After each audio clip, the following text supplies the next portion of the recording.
Монголын ээлжтэй гарахад бэлэн болоод байна.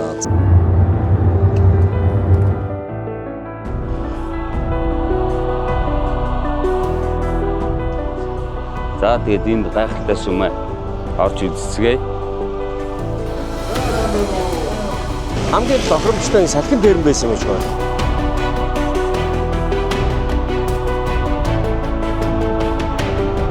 We dream of traveling the world, but who we travel with, that's what matters most. Watching the sunrise together, laughing along leaf-strewn paths, behind every unplanned journey lies nameless joy and unforgettable memories. This isn't just a trip. This is a friend's journey. Hello, world. Let's create memories together.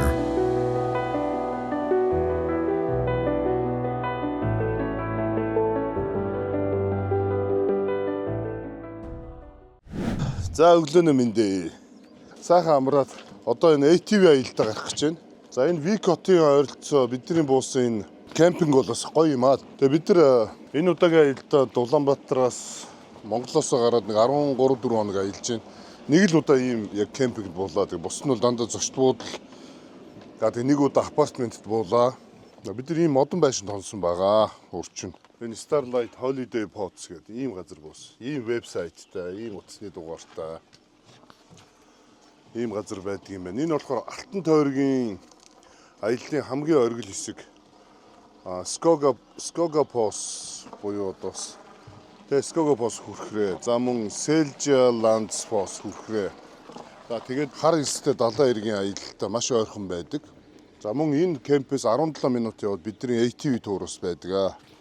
Тэгээ та бүхэн Айсланд руу аялж ирэх юм бол бидний явсан замаар аялж болно. Өнөөдөр ингээд сайхан хамгийн сүүлийн өдрийн минь Айсландд өнгөрөх өдөр байна. ATV-ний аяллаас ирчээд дахиад л хүрхрээ. Бас нэгэн айгүй өндрөөс буудаг нэг гайхалтай хүрхрээн дээр очино. Өнөөдөр боломжоор сайхан юмнуудаа үзчихэд тэгээ маргааш өглөө Лондон хот руугаа нисэн дээ. За тэгээд аялалтаа сайхан гарцгаая да идэл. Welcome everyone to Icelandic Mountain Guides. My name is Henrik. I will be your guide today. And then we have to make sure we are in neutral position with the gears. I will go better over the gears in a little bit. За урьдчилгаа явж байна. This is for high gear and this is our main gear. This is what we will be using the whole time. Яаж асаах вэ? Яаж If you зогсох go вэ? all the way up to L, this means you go super slow and it's also Ямар very нэг fast асуудал гарвал ингээ гараа өргө зогсоор байна. in low. But if you're Юу passenger, жолооч нь feel ерөөсөө free to take бичлэг хийх юм бол би шууд төлхөөрийг авчих шүү гинэ. maybe keep in mind to hold Тэгээ артлынх нь бичлэг хийж болно. You don't want to have video proof of you falling off the bike, right? За ингээд ээлж тайл маань явлаа да. За манай гайд. Гайдих бас байк нь ондоо байна шүү. Тэ. Okay, you can turn it on. Start your engines. Let's see if you Awesome. paid attention. За урьдчаа минь сэтгэл ямар байна? Айгүй байна. Сүртэй хуцуу Амар бид. Бэкэ. Яа, сүргэ маллаа юм уу?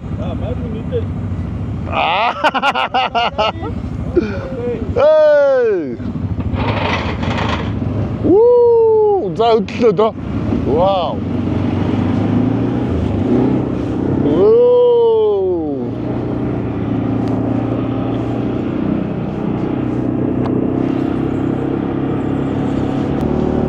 За энэ Айсландын ATV-г аялж гоё юм байт юм биш үү?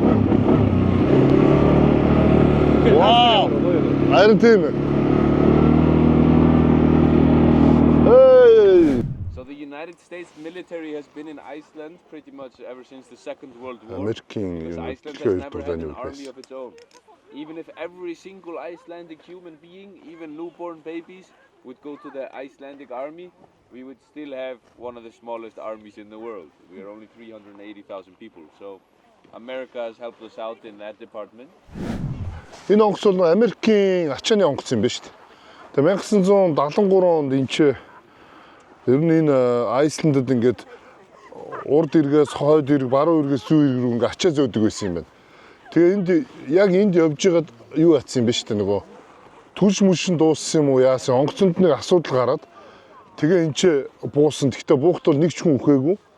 Онгоцны нисгчийнх нь ингээ тохоон шалбарсан гэж байгаа байхгүй. Тэгээд энд буусан. Тэгээ энэ эвдэрсэн онгоцоо одоо ингээд аваагүй болох 60 жил болж штэ. Энийг уг нь Америкчууд ирж авна гэсэн гинэ. Тэгээ ингээд сүүлдээ эн чинь ингээд бүр энэ Айсландын одоо жуулчдын заавал ирдэг газар болсон юм байна. Ер нь бол энэ онгоцны сүрлээр ямар ч тийм хүн амьтад нас ураагүй юм байна штэ. Айсланд очих бол заавал ч онгоцон дээр сүүсэн онгоцон дээр очих юм байна шүү манайхаа. За ингээд Айсландын бас нэг аяллаа нэг гол нэрийн утас болсон нэгэн газар ирлээ. Энэ хар хэлстэй Атлантын далайн ирэг дээр байт юм байна. Тэгээд 73 онд ачаа тээвэрлдэг юм тээврийн онгоц хийж байгаа тэнцээ сүрсэн юм байна. Тэгээ хамгийн гайхалтай нь нэг ч хүн үхээгүй юм байна. Тэгээд зүгээр нисгч нь тохоон шалбарах төдий болсон гинэ. Тэгээ хүмүүс тийм болохоор их бэлгшээгээд энэ онгоцон дээр ирж их дурсгалын зураг татуулдаг гэж тэгж байна. Иймэрхүү юм үртэл ингээд аяллаа гол брэнд болцсон байдаг юм байна. Энэ аяллыг өстө утгаар нь хийж байна. Амар хийдэг хүмүүс байна. Үнэхээр лаг юм байна. Чи зүгээр ТV-ний мотоциклийн аялал. Зөвхөн Цасны аялал нь гэх юм бол одоо энэ айхтар бүр амар юм байгаа шүү дээ. Том нуруунд дээр очиж байгаа цасны мотоциклийн аялал хийдэг гэж байна. Морьтой аялал хийдэг гэж байна. Ерөөсөө бүх аяллаа бүхэл юм энэ ч байна да. Төгсөрсөн байна уу? Амар юм. Black Sand Beach-ийн эргээр мотоциклтай давхсан их гоё таалагдлаа. Ер нь гоё л доо энэ манай Монгол ч гэсэн энэ ETV, UTV мото экстрим спортуудад ер нь хамгийн гоё бол баг эднийхээс гоё штэ манайх. Швейцарын жуулчид бариандаа орж ирж байна. Түрүү биднээс өмнө гарсан штэ уг эднэр. Ястой гоё юм байна. Тэр наа нэг 5-6 шиг бас цасны мотоцикл. Гэхдээ энэ бол бас юм том зай талбайд айгүй гоё хийд юм байна. Том зай талбайд тэгээд юмын айгүй гоё тав тухтай аюулгүй байдал бүх юмыг хангасан ATV туурус гайхамшигтай аялал шүү. Тэгэхээр энэ одоо энэ 45 хүний суудалтай автобусанд Швейцарын жуулчид ирчихсэн ингээд аялаа явж байгаа. 2-3 жижиг автобустай нэг том автобустай явж байгаа юм байна шүү дээ. За тэгээд аялал маань цаашаа үргэлжилж байна. Дараагийн үзэх газар руу явцгаая да. Monte Carlo Luxury Residence цогцлбор хороолно. Хотын төв талбайгаас 5.9 км зайд орших. Байгалийн сайхнаар хүрээлэгдсэн богдхан уулын бэлдэс сүндэрлэн, эрүүл хөрс, эко ногоон орчин, цэвэр агаарт таны тав тухыг зогслоож, эрүүл, аюулгүй их хотын дуу чимээ, агаарын бохирдлоос хол, олон улсын стандартын дагуу оршин суугчдын хэрэгцээ шаардлагад бүрэн нийцэх үйлчилгээний нэгдсэн системтэй. Нийт 7 блокоос бүрдэх 843 айлын офис, үйлчилгээ, хүүхдийн цэцэрлэг, сургууль бүхий цогцлбор хотхон юм. Байгалийн сайханд цэнгэг агаарт их хотыг төлдөх арга харгууц, Европ стандарт, насан туршийн урлагд хөрөнгө, Monte Carlo Luxury Residence. За энэ Welcome to the Old House Drunk-Shield 2 гинэ. Rebuild Old House with money donation өгөөч гинэ. Ингээд бид нар ингээд энэ хуучин хаусыг шинжлэх гэж байгаа тул бид нар donation-ийн боксонд өгөөч. За яг сүнхнээсээ аваад мөнгө хийе. За тийш очие эхлээд. Энэ болохоор Айсландын алдарт алтан тойргийн аяллаа замд байдаг. Вайкингуудын одоо эртний ийм Old House юм байна шүү дээ. Викингчүүд бол одоо дундад зууны үед тэрнээс өмнө яаж амьдардаг байсан. Тэрийг харуулсан юм газар байна. Энд чинь бол бас л амбар хэд зөв амбар биш үү? Тал нь хад мад руу орсон дээвэр мэвэртэй тий. За тэгээ Айсланд гэдэг энэ газар чи бас л гайхамшигтай байгалийн сайхан маш их үзэх юмтай ийм л газар байдаг юм байна. Ер нь гэхдээ үзэх юмнууд нэг ойрхон. Гэхдээ одоо бидний дараагийн үзэх одоо 122 м-ийн өндөртөө хүрхрээ бол 150 км-ийн цаана байна. Маргааш өглөө бид нэр Айсландаас за нэг 4 цаг орчим нисээд Лондон буунда. За тэгээд Английн аялал маань 10 хоногийн турш бас нэлээхэн үзүүлнэ та бүхэндээ. За бид нар ингээд Айсландын Хайфос 122 м өндөртөө хүрхрээ рүү явж байна. Тэгээ бидний хараа явж байгаа шорон замаар явж байна Монгол шиг хараа. Ингээ дугуй муу шигдчихсэн. Одоо энэ ийм шорон замаар. Тэгээ сая нөгөө яагаад зогссон гэхээр энэ бүр ингээд галтуулын бүр ингээд хайлмаг орж ирж исэн ийм газар байгаа байхгүй. Одоо ингээ битүү галтуулын чулуунууд энэгээр ингээ энэ арзгар ийм нүхтэй чулуунууд битүү галтуулын чулуунууд. Шорон сул. Тий, шороо мороо сувсуул ингээд. Тэгээ ингээд бүр нүүрс шиг ингээд чулуунууд бүр ингэсэн. Тэгээд сая инглэлтэй 150 км газар 2 цаг 40 минут явна гэдэг хаа би бүр гайхаад яахаараа 150 км газар ийм удаа явдаг гэсэн чинь сүүлийн 30 км шорон зам юм байна. Тэгээд Дэржигнүр ч гэж амар юм байна. Яг нэг гоё Монголдо хөдөө явж байгаа юм шиг санагдлаа. Дугуй муу шигдсэн ингэ явж шүү. За ингээд шорон зам, засмал замаар явсаар хагаад Айсландын алдарт Хайфос хүрэхрээ 122 метрийн өндөртэй. За нөгөө алдартай Гүлфос эдэр чинь 60 метрийн өндөртэй юм байлаа шүү дээ. За ер нь нөгөө нэг арматурын төмөр олс хоёроор ингээд шийдчихсэн. Тэгээ ийшээ гიშгэж болохгүй энэ төр гэдэг яц. Энэ талын бол дандаа байгалийн чулуунд авчираа зам засцсан. Энэ бас их сүлтэй хүрхрээ юм байна. Том хавцал дээр байдаг болохоор. Энэ ямар амар хүрхрээ вэ? Энэ юу вэ хөөе? Амар өндөрсөн. Энэ бол нэрэ бүр өстой. Үнэхээр шорон замаар явж ирээд өстой нэр харамсах юм алга. Тэгээ энэ хараа хамгаалт байхгүй юм биш. Бурхан минь ээ. Айсландын 7 дахь хүрхрээ үзэж байна. Тэгээд 7 дахь хүрхрээ буюу хамгийн сүүлийн хүрхрээн дээр бид ирчлээ. Маш өндөр юм байна. Ямар ч хамгаалтгүй 120 м өндөр хавцал байна. Тэгээ хавцлаасаа эн чинь ингээ ундаг юм байна шүү дээ. Тийм үү. Ер нь бол ойролцоогоор 2 сая жилийн өмнө үүссэн гэж үздэг юм байна шүү дээ. Энэ хүрхрээг тэгж үздэг юм байна. Тэгээд 1912 онд энэ Айсландын геологч энэ Хайфос гэдэг нэрийг өгсөн юм байна. Энэ хүрхрээнд. Одоо Хайфос гэдэг нь ер нь зөв юу юм бэ шүү дээ. Англиар бол өндөр хүрхрээл гэсэн үг. Тий хай гэдэг чинь тэрийгээ гэхдээ нөгөө Айсландаар бичгээр Хайфос болчиход байгаа байхгүй тий. За тэгээд ер нь бидний одоо Айсландын алтан тойргийн аялал маань ингээд өндөрлж гин ингээд 3 өдрийн турш маш олон газруудаар аяллаа. Хамгийн том хүрхээр хамгийн сүүлд үздэг юм байна шүү дээ. Хамгийн сүүлд хамгийн өндөрийг хамгийн сүүлд үздэг юм байна шүү дээ. Тэгэхгүй бол энийг үзчих юм бол дараагийнх нь онцгой болчих юм аа. Зааварчлан тэгж л явд юм байна шүү манайхаа. Үнэхээр аялал жуулчлалын зохион байгуулалт бол лаг юм байна тий. Аялал жуулчлалын зохион байгуулалтын талаар бол үнэхээр тулцсан юм байна тий. Саяны тэр ATV туур зохион байгуулдаг компани ямар амар. Тэгээд ч аялалч нар ч ихтэй юм байна. Компаниуд нь банкрот болохгүй юм өглөөсөө. Битүү аялагч л юм шүү дээ. 100 хэдэн гишүүнтэй аялагчид хурж ирэл тэгээд моцикл унаад дөрвөргөөр гараа явуулдаг юм шиг. Бидэд бас дутсангүй те тэнд бас нийлэл дөрвөргөөл явдаг. Швейцараас амар явж тий. Швейцараас ирсэн групп амар. Тусдаа явд юм шүү дээ. Группээр явд юм. Хитрхи одоо өрхрээтэй болсон шүү. Зарим улс нь одоо гээд усмсгүй сүлд байж ах зарим нь ингээд хүрхрээ гэхэд 10,000-аар байж идэг юм байна да. Бас дэлхийн ертөнц гэж гайхмаар юм да. Гайхмаар юм да тий. Энэ одоо ардталт нь Гренланд нь ямар шүү байдаг юм болоо? Гренланд харин очиж үзчихсэн тий. Тий. Урагшаа тэр юуны Европын наадталтын Айсланд хоёрын голд байгаа чи ямар ард лээ? Faroe Island. Faroe Island гэд бас үүдэж жижигхэн ард. Денмаркийн эзэн. Тэр бас их юу муутай мэлээ юм хүрхрээ. Галтуулмууд бас ихтэй юм. За Рекавикт очоод тэгээд дараагийн хавцаа үлдээ да. За явцгаая манайхаа. Дэлхийгээр аялах таны мөрөөдлийг хөтлөгч Euro Travel.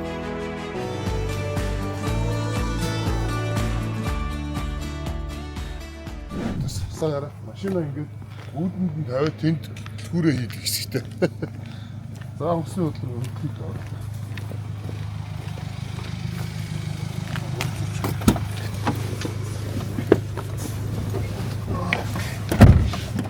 алдарт Эриксон гоён хөшөөн дээрээс аяллаа өндөрлүүлж байна да. За Айсландын аялал сайхан боллоо. Дурсамжтай. Янзын боллоо. Цаг агаар өстө маш сайхан байлаа. За баярлалаа Айсланд. Бороо орлоо тий. Яг бид нэр аялаад дуусаад бид нар бүх юмаа үзээд дуусаад яг гоцсох өдөр л бороо орчихно доо. Одоо ингээ хэд хоног бороотой гэж шүү дээ. зогсохгүй гэж. Бид нар бол одоо юу ч мэдээгүй цагаагаар хараагүй ирсэн тэгэхэд те 3-4 өдөр ямар ч бороогүй яваад бүх юмаа ингээ сайхан үзчихлээ. За тэгээ та бүхэнтэйгээ Лондонд уулзцгаая. Лондонд уулзцгаая. Лондон. Онгоцудаа бас ингээд нөгөө галтуул идрээр нэрлэлцдэг юм байна шүү дээ. Хекла гэдэг нэртэй юм билээ. Хекла гэдэг нь Айсландын хамгийн алдартай бас идэвхтэй галтуулын нэр юм байлээ. За тэгээ United Kingdom-ийн одоо хил дээр ирж байна да. За Лондонд ирсэн байна. Манай намуна гайд хийж байгаа. Манай намуна болохоор Европ дахь бизнес эмгтээчүүдийн холбооны ерөнхийлөгчтэй. За танаа холбоонд одоо хэдэн одоо гишүүдтэй хэдэн орны хэдэн хүмүүс сая Ромд нөгөө арга хэмжээг зохион байгуулсан гэж байна шүү дээ тий. Анх ч одоо 28 гишүүд тий. 28 гишүүд маань бүгдээрээ Европын улсуудад нэг нэгээрээ улс төлөөлдөг.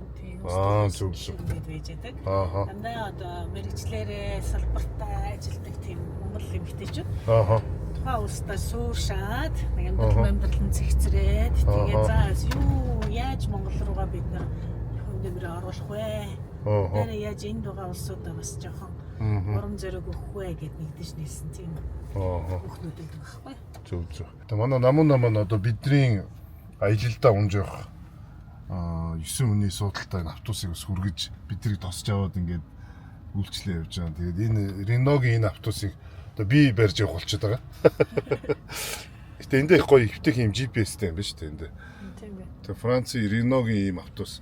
Тэгээ яг буруу талтай өрүүлтэй болохоор барихад жоохон яг эвгүй гэж магадгүй. Гэхдээ яг нөгөө GPS-ээр дагаа явчихад бол юм болох юм шиг байна. Энэ дараа congestion charge гэж. Condition charge. Окей. Ингээ congestion charge гэсэн тэмдэг нэвтрэнэ гэдэг чинь яг төв рүү орж ийн гэсэн. Яг төв рүү орж ийн гэсэн. Төв рүү орж эхэлж байна. Зогсоолын төлбөр ер нь хэр байдаг вэ? Зогсоолын төлбөр төвд өндөр, зогсоол нь олдохгүй бас ихтэй. Асуудал ихтэй. Тийм, ер нь бол Лондонд амьдардаг хүмүүс төв рүү явахдаа биш нараа баг явдаг. Метрогоор явчих тийм шүү дээ. Тийм, Лондон ч одоо тээврийн аюул олон хэрэгсэлтэй. Энэ Лондонгийн такси их надад таалагддаг шүү дээ. Урд нь би бас ирээд Кенсингтонд буугаад тэгээд тэндээсээ таксигаар төв мөр рүү явж исэн.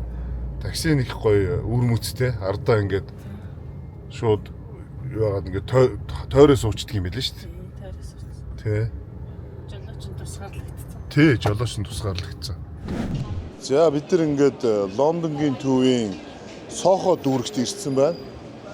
За яг энэ Splash Soho гэдэг энэ өсчингийн газар Монгол эмэгтэй өсчин ажилтдаг юм байна. Тэгээ өстой гоё зү. Манай Монгол эмэгтэйчүүд ч угаасаа амар мэдрэмжтэй шүү дээ. Тэр дайнд нэг нөрөөх төлөө өссөн болоход нэг сэр бүхнэр чи хилээд багтал ямар ч мэдрэмж байхгүй. Манай Монгол хүмүүс бол жинхэнэ мэдрэмжийн тууштай. Мундаг. За сайн Монгол хоолны газар байгаа. Сайн байна уу? Одоо нэг ажлуудад бараг 2 жил болох ч юм уу. 3 дахь жилдээ болж байгаа. Тэгээд одоо Монгол хоолны идэх гэсэн хүн болгоо нээшэл ирдэг. Тийм байна те. Зөвхөн танахлаа юм биш үү те. Тэгээ манайх ерөнхийдөө хагасаа бүцэнээр Монгол хоо. Энэ аюу хамчдаг. Monte Carlo Luxury Residence цогцлбор хороолно. Хотын төв талбайгаас 5.9 км зайд орших. Байгалийн сайхнаар хүрээлэгдсэн богдхан уулын бэлдэс сүндэрлэн, эрүүл хөрс, эко ногоон орчин, цэвэр агаарт таны тав тухыг зогслоож, эрүүл, аюулгүй их хотын дуу чимээ, агаарын бохирдлоос хол, олон улсын стандартын дагуу оршин суугчдын хэрэгцээ шаардлагад бүрэн нийцэх үйлчилгээний нэгдсэн системтэй. Нийт 7 блокоос бүрдэх 843 айлын офис, үйлчилгээ, хүүхдийн цэцэрлэг, сургууль бүхий цогцлбор хотхон юм. Байгалийн сайханд цэнгэг агаарт их хотыг төлдөх арга харууц, Европ стандарт, насан туршийн өвлөгдөх хөрөнгө Monte Carlo Luxury Residence. Лондонгийн алдарт Челси багийн Стэмфорд цэнгэлт хүрээлэн дээр ирчлээ. За би нэг урд нь 19 онд ирж исэн юм а. Тэгэхэд эднийг сүулт шинээр л хийсэн юм шиг. Ийм гоё цомуудыг ингээд тавьчихсан юм байна. Английн бас хамгийн алдартай багуудын нэг шүү дээ те. Аврагуудын лигийн 2 удаагийн цомыг өргөж бас аваргалж исэн. Английн Премьер Лиг 8 удаагийн аварга юм байна Челси. Тэгээ Английн Премьер Лиг чинь дэлхийн хамгийн үнэтэй лиг юм билээ шүү дээ. Одоо цалин, мөнгө, үзэгчтэй одоо бүх юмараа Манчестер, Челси гэдэг энэ Англи хэдэн баг руу орох гол Европ. манай ганцхан ч нэг дэлхийн хөлбөмбөг болохоор амар үзэддэг юу вэ? Би мөвтэй гэдэг. Угаасаа хөлбөмбөг үзэн шүү дээ. Үзэн шүү дээ харин тий.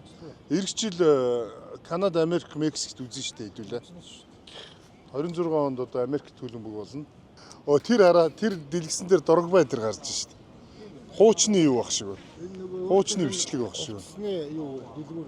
Тий, Силва хараа. Силва тоглож исэн юм байна. За хуучны биш. Дрогба биш таараа. Челсигийн ордончин Fulham Road гэдгээр явж байхад байд юм биш. Сая нөгөө Монгол хоолны газар чинь яг эндээс ойрхон байгаа байхгүй. Тэр хоолны хүн тэгж штэ. Энд хоолны үлгүүр дээр ажилтдаг 6 жил ажилласан. 6 жил ажилласан гэж шүү дээ. За энэ Петр Оскод гэдэг энэ хуучны лаг тоглогч байх шиг шүү дээ. 1964-өөс 74 он тоглож исэн юм баг та. За эндээс л одоо нэг Челсигийн одууд эхэлж ин да. Тийм байна. 202 голтой Бобби Тамлинг. Анханасаа синхронктэй байсан юм байна. Тийм байна. Уцсан. Ерөөсөө имиж нь тий. Кэри Диксон 193 гол. Тий хамгийн нөгөө их голоор нь яатсан юм шүү дээ. Нөгөө чигсаацсан юм шүү дээ. За Петр Чех ч энэ байна да. Тий Петр Чех 228 клин шийц. Энэ одоо эн чи гол гэж байхгүй шүү дээ. Эн чи нөгөө хамгаалтыг л хэлж байгаа. 228 удаа яг цэвэр хамгаалсан гэсэн үг юм байна л да. Тийм байна. Клин шийц. Энд чинь өмсгөд үнцгтэр ардартаа тэтгэхэд бас лод орж ирсэн шүү дээ. За Дрогбас ч одоо ганц одно шүү дээ. Шевченко уг нь баймир. Цаашаа байж таараа. Тийм байна. Дидье Дрогба 164 гол хийсэн. Бас амар уус. Амар. Алдарт Джон Терри байна. Английн бас Энэ дээрээ задарсан байна гэж. 66 гол хийсэн юм. 66 Ингланд. Дефендер гэдэг чи одоо юу юм бэ? Довтлогч юу? Тийм байна. Довтлогч хаа. Позишн тий. За саяны Оскут ч ийм шүү дээ. 150 голтой. Тий. Тий, хөшөөнөөдөг ч ийм шүү дээ. Их өндөр хүн биш шүү дээ. Тий. За яста супер одоо Эшли Коул байна да энэ хараа. Эшли Коул ч супер од шүү дээ. Амар од. Гэтэ 7хон голтой юм байна. Энд тэгтээ довтлогчоор байсан юм байна. Яг гол 5 цом авах тоглосон юм шиг шүү дээ. Франк Ламперт энэ чи бас Английн бас од шүү дээ. Голын мангас 211 голтой юм шүү дээ. Лайврес биш үү? Ламперт чи. Жинхэнэ голын мангас. Тийм шүү дээ. Энэ юу юм бэ шүү дээ? Энэ Стэнфорд сингэлдэг чинь тойроод битүү хамгаалагч настай юм байна. Энэ арай Стэнфорд Бридж гэж зочдууд л шүү дээ. Бас гоёмсог зочдууд л шүү. Окей. Английн Лондон хотын Хайд Парк гэдэг энэ цэцэрлэг төрөлн хааны нэг юм дурсамжит газар ирсэн байна. Тэгээд энэ улаан телефон бүхээг энэ бол ерөөсөө юу юм бэ? Энэ тэгээд нөгөө Английн 2 давхар автобус тэгээд юу энэ брэнд усны такси энэ дөр нь бол тэгээд Английн брэндүүдийн тоглоом. Энэ болохоор 1935 онд Сэр Гилберт гэдэг хүний одоо дизайныг гаргаж зохиосон юм бүхээг өгд юм байна. Энүүгээрээ бас нэлээд алдартай юм байна. Тэгээ одоо ерөнхийдөө нэг хэсэг энэ ажиллахгүй байж байгаад одоо нөгөө бас нөгөө хүмүүс нөгөө танин мэдүүхийн тулд шинжлэгдээ дотроос нөгөө интернет юугаар интернет сүлжээ юм шинжилж хийж ажиллуулж хийж байгаа юм байна. Тэгээ энэ бол яг дурсгалдууднаас гэдэг ийм дурсгалын юм ч байт юм байна. Энэ бас л нэг Английн нэг брэндүүдийн л байна да. За бид нар энэ Хайд Парк дээр Виктория хааны нөхртөө зориулж ирсэн хөшөөн дээр ирчлээ. Энэ чинь гүн Альберт юм байна шүү дээ. Хатан хаан Виктория ч 1819 онд илүү төрсэн хүн юм байлээ. Бүхэл бүтэн одоо энэ United Kingdom энэ Английн эзэнт гүрнийг 63 жил удирдсан гэхээр эмэгтэй хүн хэд болсон мундаг хүн байгааз. Ер нь 19-р зууны ихээр одоо 19-р зууны дунд үеэр одоо энэ Англид харанхуй бүдүүлэг байсан ийм одоо нийгэмд одоо соён гэгээрүүлж, урлаг соёлыг нэвтрүүлж, гайхамшигтай ажлуудыг хийж ирсэн мундаг хатын юм байна. За яг өөдөөс нь харж байгаа Ромын пантеон шиг байшин байгааз. Роял Альберт хоол гэдэг. Энэ одоо энэ хүний гүн Альбертийн нэрээр нэрлсэн юу юм бэ штэ. Энэ нөхрийнхөө ер нь дурсгал зориулаад ер нь хийсэн юм байна. асар их тийм юм энэ англи оронд бас хийж мөхчүүлж үлдээсэн тийм хатаа хаан юм байлээ.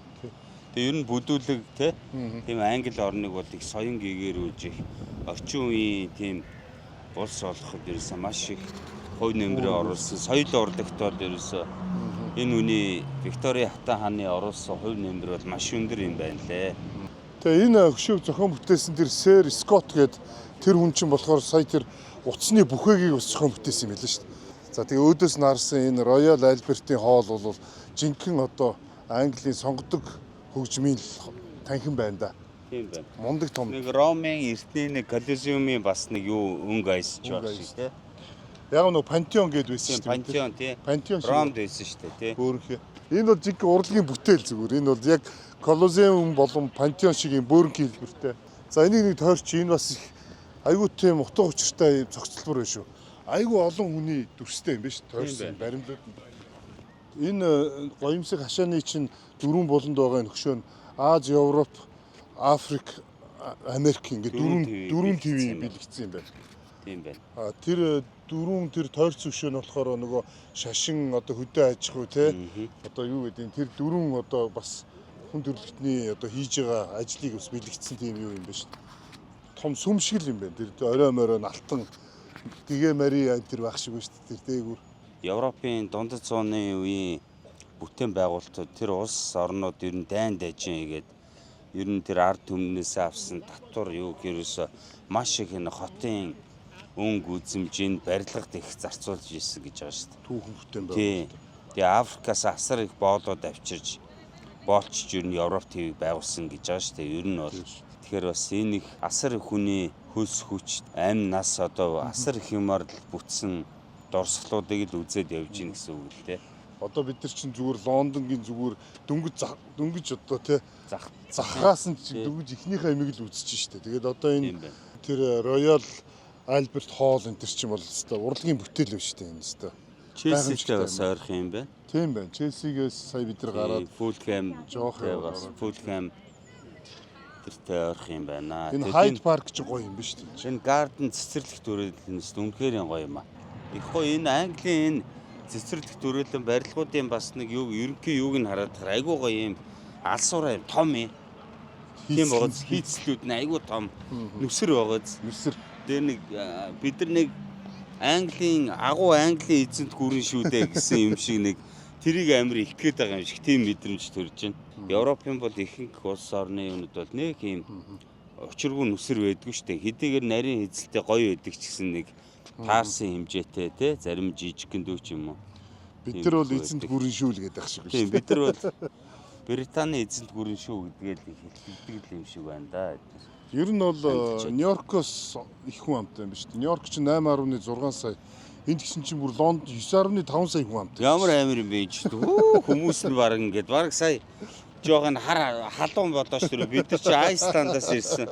Хүүтэн газраас ирсэн бүр бачимдчих сая бүр ямар хүмүүс Ер нь ийм юм ба шүү дээ Бэкэ. Энд чинь нөгөө 9.5 сая хүн амтай метрополитен маш том одоо Нью-Йоркоос том хот гэхэр чинь нөгөө улаан автобус чинь Лондонгийн улаан автобус чинь 24 цаг явдаг юм шиг. Харин тэгж штэ. Шүн мөн автобус зогсно гэсэн юм байхгүй.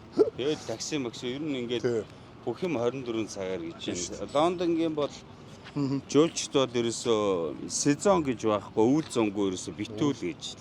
Дональд Трамп чи Америкийн ерөнхийлөгч болоод нэг Канадыг манай одоо мууж вол идэргээл нэг тэгсэн штэ. Тэгснээ дараа энэ Английн хаан Чарльз Санч очоод Канадын Оттавад очоод парламентын нээж үг хэлсэн байж штэ. Амар оз.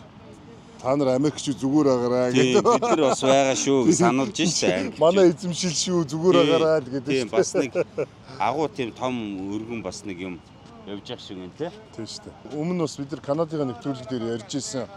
Хамгийн эхлээд Канадад очисон хүмүүс бол Францчууд штэ. Тэгээд Францчууд хамгийн зүүн талын одоо Кубек, Монреал гээд эзэлсэн байж байгаад англичуудтай одоо нэг 7 жилийн урт хугацааны дай хийгээд ялагдаад тэгээд одоо Канадын чинь англичууд бүрэн авсан юм байлаа. За ингээл яриад байвал түүх бол дуусахгүй. Дуусахгүй тий. Англи, Францын ер нь түүх. Хоёр агуу гүрний хоёр тий. Бас л тий их юм ярина шүү дээ. дэлхийгээр аялах таны мөрөөдлийг хөтлөгч Euro Travel.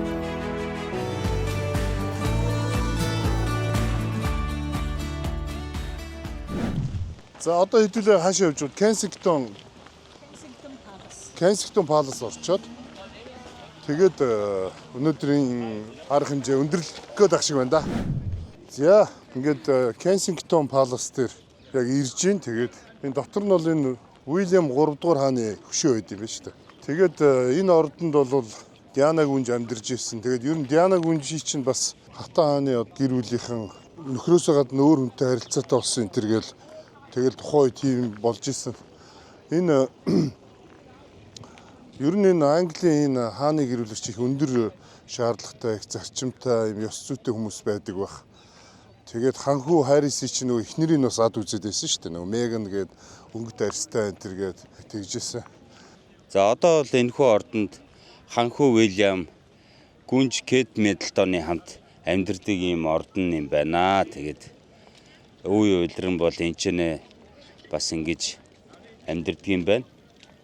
Их гайхалтай бас хуучны сайхан ордон биш үү? Энд одоо тэгээд 2-3 хүн амьдрал гэдэг ийм том байшин төрдөг юм байна та. 2-3 хүн амьдардаг. Арай л байгаа юм биш үү энэ Английн хатаа хаанууд. Харин тийм. Дэнэг юу н халбаар явуулсан юм шүү. Тэгээд энэний аваад ч юм шүү. Хаста. Тэгээд Дианагийн асуудлыг чинь янз бүрээр тайлбарлалт юм байдаг шүү дээ. Энд ч оньсон юм уу? Таавар шиг л байгаа. Тэгээд нэг 100 жилийн дараа бол тийм шүү дээ. гарч ирнэ л. Английн хатан хааны гэр бүл чинь бол цэвэрцнэх байх. ер нь тий Английн хааны Цэвэр байх хэрэгтэй. гэр бүл чинь нэгдүгээр цус цэвэр байх хэрэгтэй. Хоёрдугаар дэлхийн нийтийн анхаарлын төвд байдаг. Манайх чинь бас нэг нэвтрүүлэг аваад цус цэвэр гэдэг нэвтрүүлэг аваад. Цус цэвэр. Монгол тултны 100 ирэх юм гэдэг. Энэ англичууд чинь тэр нэвтрүүлгийг хуулцсан юм шүү гэж манайх. Хуулцсан юм шүү. Ер нь манайхаас ер нь зарим юмд хуулцсан Хуулаад байгаа бохоо. юм цус цэвэр мөвөр гэдэг. 300 жилийн одоо хааны угсааны одоо амьдрал юм байна л да. Royal History. Дресс кодтой юм байна шүү дээ. Хамаагүй ийм над чиг шорт мостыг оруулахгүй юм байна. 6 гэж хаах юм байна. Джентльмен. Джентльмен хувцас өмсөж ирэх юм байна. Ер нь Англид одоо маргаашаа джентльмен устгахад хэдүүл явахгүй. Хөөгдөх юм байна. Гой газар үлдчих чадахгүй байл шүү. Тийм байна. Английн хатан хаан ч яалтчгүй амар л да. Дэлхийд. Энэ хатан хаан ч байж иж энэ Англи улс ч хичнээн ч газрыг колончлсан юм дээ. Замбрааг юм шүү те.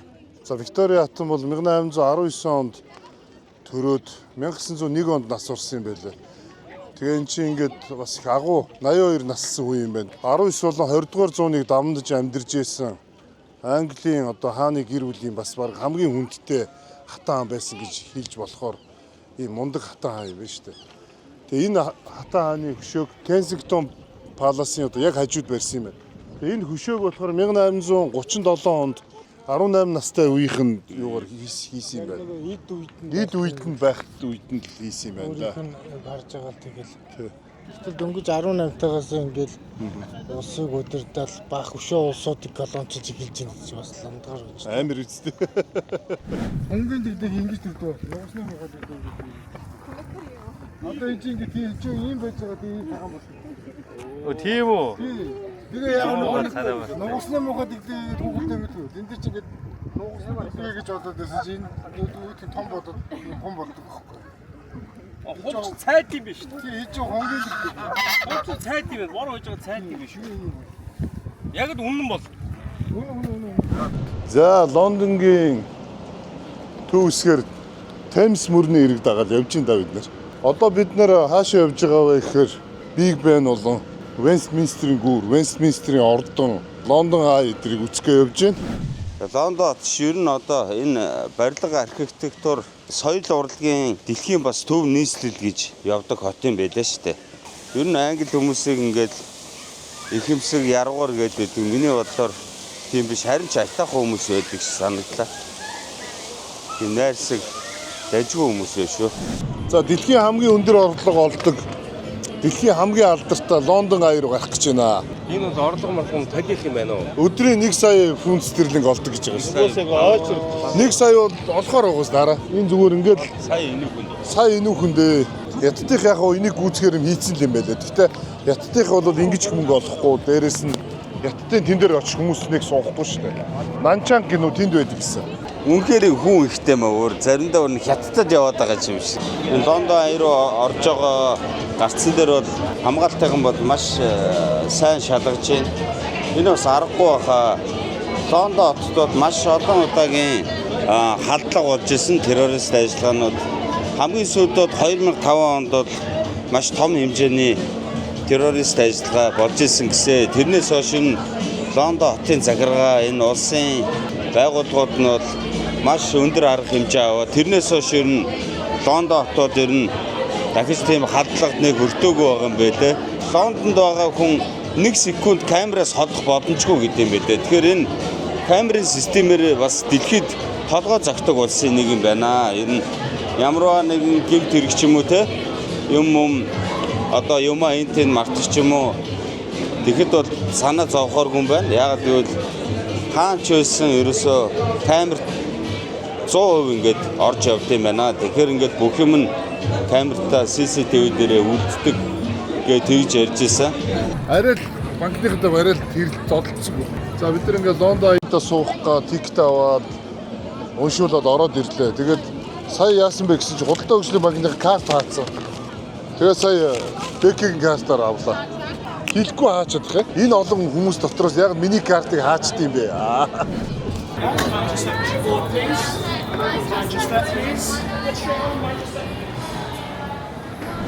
Энэ удаагийн аяллаараа бид нэр Европын 7 дахь орн дээр ирчээд байна. За Лондон ай бол Английн одоо магадгүй хамгийн гоё бас үзэх үзүр нэм шиг байгаа. Лондонгийн төв хэсэг тэр чигтээ харагддаг.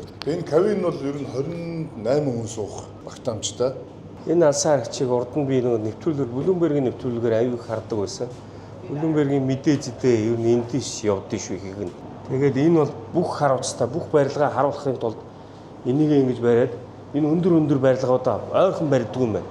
За тэгээд Англи улс бол ер нь бол арал гэж хэлж болно. Хойд Ирланд болон Шотланд, Уэльс, Англи гэсэн дөрвөн улсыг багтаасан. За Умард Ирланд бол тусдаа Ирланд гэж тусдаа улс байгаа. Газар нутгийн хувьд 243 мянган км квадрат газар нутагтай. 130 мянган нь бол Англи улсын газар нутаг юм байна. Үлдсэн 100 мянгад нь бол ер нь Шотланд, Уэльс, Хойд Ирланд эдгээр чинь байт юм байна шүү дээ. За Английн одоо колониудаас их юм бол за миний мэдхийн за Хонконг байна, одоо Шанхай байна, за тэгээд Австрал, Канада, Шинэ Зеланд гэдэг ийм далайн чандад өөрийн одоо эзэмшлийн гэх юм уу те өөрийн одоо харьяаллын ийм улсуудтай. За хүн амын хувьд бол 57 сая хүн амтай. Европын холбооны одоо 4 том улсын нэг байгаа. Англи, Герман, Франц, Итали энэ дөрвөн улс чи одоо их 7-гийн дөрвөн улс нь одоо ингээ Европт байдаг. За тэгээ Англи улс бол маш эртний түүхтэй. Ромын үеэс одоо тий одоо энэ Англи улсыг үүссэн гэж үздэг юм. Манай эртний өмнөх 43 оноос 410 оны хооронд энд чинь ромчууд энэ авийг эзэлж аваад Лондон хотод чинь хуучин Лондониум байсан биз? Лондониум гэдэг нэртэй ромчууд үүсгэсэн гэж үздэг юм байна. Анх бол 1665 онд хар дахал гарч 100 мянган хүн нас барж исэн гэсэн. Тэрний дараа жил үлээ 1666 онд алдарт Лондонгийн их түүмэр гэдэг маш том галын аюул дэгдээд 100 мянган байшин 350-аад сүм хийд шатаад ер нь Лондон хот үндсэндээ бол тэр түүмэрт өртсөн юм байна лээ. Тэгээд ер нь өнөөгийн энэ маш цэгцтэй чулуун барилга байгууламжууд үүсгэд бол тэр 1666 онд гарсан гал түүмрээс хойш ер нь бүрэн өөрчлөлт орчин үеийн Лондон хотын их суурийг тавьсан байдаг юм байна. Тэгээд ер нь Европын олон орноор явж хахад ойролцоо, соёлтой, байшингийн хийц загварууд нэг жоохон өөр маягтай байдаг. Лондон хот бол ер нь өөр төрхтөө, архитектур, дизайны бас айгүй сонин шийдэлтэй хот байна. Манай Монголд яг одоо тулгаад байгаа асуудал бол энэ Англи улс чинь бүгд шийдэж исэн юм байна. Яг Монгол шиг утаатай байсан байна, Монгол шиг төгсрөөтэй байсан байна. Бүгдийг тэгээд ер нь их том гүрнүүд чинь эдгээр чинь төрүүлээд үзсэн байт юм. Манайхан бол одоо энэ дээр бас анхаарал зүгээр юм байна. Одоо бас энэ Лондонд явхад бас зам нэг нарийнхан мөртлөөсөө хүмүүс нь бас их машинаараа хотын төв рүү явдггүй юм байна. Яагаад явдггүй юм бэ гэд асуусан чинь ийш орохоор бүү татвар хураамж тэгээд зогсоол олдохгүйгээд янз янзын тийм асуудлууд байдаг юм байна. тэрийг бүгдийг нь шийдсэн юм биш үү лондончууд. 900 тоохгүй юу? 900 дотроо City of London гэдэг City of London болохоор арай яг нэг тийм тусгай зоонд нь ордог юм байлаа. Тэгээ нийтээр нь 32 дүүрэгтэй City of London-тойгоо нийлээд 33 юм засаг захиргааны нэгжтэй юм байлаа. Тэгээд энэ Темза мөрнөө тойроод энэ хотын зохион байгуулалтыг бол үнэхээр бас гоё хийсэн байна. Ер нь л 7-800 жил хамгийн багадаа 400 жилийн настай барилгуудтай их гоё барилгатай газар байна шүү. Тэгээ метро дэд үтцэдрээ бол усаар шийдсэн байна, агаараар шийдсэн байна, метрогоор шийдсэн байна, автобусаар шийдсэн байна. Ер нь бол энд бол тэгээд аппликейшнтэй бол тэгээд бүх юмараа яаж явах вэ бүгд гараад ирдэг. Бүх талаараа хөгжсөн сайхан хот байна. Тэгээ энэ дээр харсах дэлхийн хамгийн том байсан одоо хоёрт орчод байгаа юм байна шүү дээ энэ ч. Хятад бас томыг хийсэн юм байна. Тэгээ энэхүү сайхан аяллаараа одоо бид нар эртний Английн хаадууд, байлдан дагуултууд яаж явж исэн байна те. Энэ хаадууд нь ямар ордон байгуулж исэн, ямар цайзыг байгуулж исэн, ямар түүхийг дэлхийд байгуулж өнөөгийн дэлхийн ертөнцид ямар газар нутгийг байлдаа эзэлсэн байна. Хэдүүлээ энэ Букингемийн ордон, энэ Английн Хатан хааны ордон дээр очиод үйлчлүүлээд ярилццгаая. Тэгээ Лондон бол маш үзэсгэлэнтэй сайхан хот юм аа. Намрын өдрөл бүдэн айчтэн ирдэ айны шовод бэштэн колсын дэгор цаштан отлоо широн бора цонхи тошта сэтгэл хөдлөн бодол дурсан чадроо нэгэн намрыг отлаа нэгэн насыг үтлэнэ